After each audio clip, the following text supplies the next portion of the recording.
peaceful ninth night.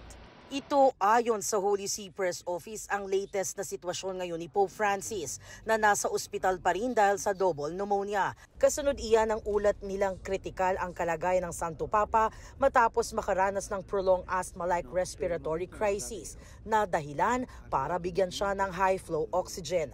Lumabas din sa kanyang blood test na meron siyang thrombocytopenia o mababa ang platelets dahil sa anemia, kaya sinalinan siya ng dugo. Bagamat alerto at nakakaupo, mas malala raw ang kondisyon niya kumpara sa mga nakalipas na araw. Noong Biyernes pa lang, sa unang pagharap sa media ng medical team ni Pope Francis, iniulat nilang di pa siya ligtas sa peligro. Of course, he has in critical condition. That means that one patient of 80 years old with chronic lung disease and you have some infection. Isang seryosong impeksyon ang sakit niyang double pneumonia. Sabi ng Vatican, polymicrobial o dulot ng dalawa o higit pang mikrobyo ang impeksyon ng Santo Papa. Sia fatta la tua volontà, come in cielo così in terra. Sa labas ng Gemelli Hospital sa Rome, Italy, kung nasaan nakakonfine ang Santo Papa mula February 14. Sama-samang nananalangin ang mga pare, madre at deboto.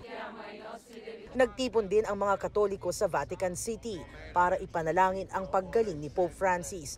Ang mga Katoliko sa Cubao Cathedral nag-alala rin sa kondisyon ng Santo Papa. Sana'y patuloy ang kanyang pagaling upang matuloy na paglingkod sa ating simbahang Katolika.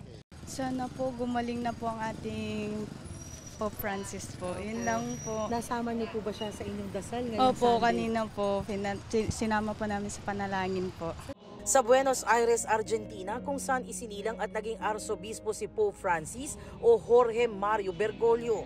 Nakaproject sa obelisk doon ang kanyang larawan kasabay ng panalangin. Makasaysayan ang paghalal sa kanya bilang leader ng simbahang Katolika noong March 13, 2013. Matapos bumaba sa pwesto ni Pope Benedict XVI dahil sa lagay ng kanyang kalusugan. Siya ang kauna-unahang Santo Papang taga-Latin America. Unang Pope na hindi taga-Europa sa loob ng mahigit isang milenyo at unang Jesuit Pope.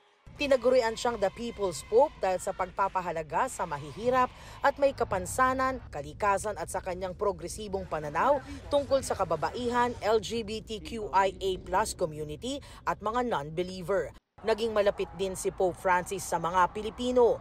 Noong January 2015, bumisita siya sa Pilipinas. Naging kauna-unahang Pope na nagmisa sa Manila Cathedral at nagdaos ng misa sa Quirino Grandstand sa gitna ng milyong-milyong deboto.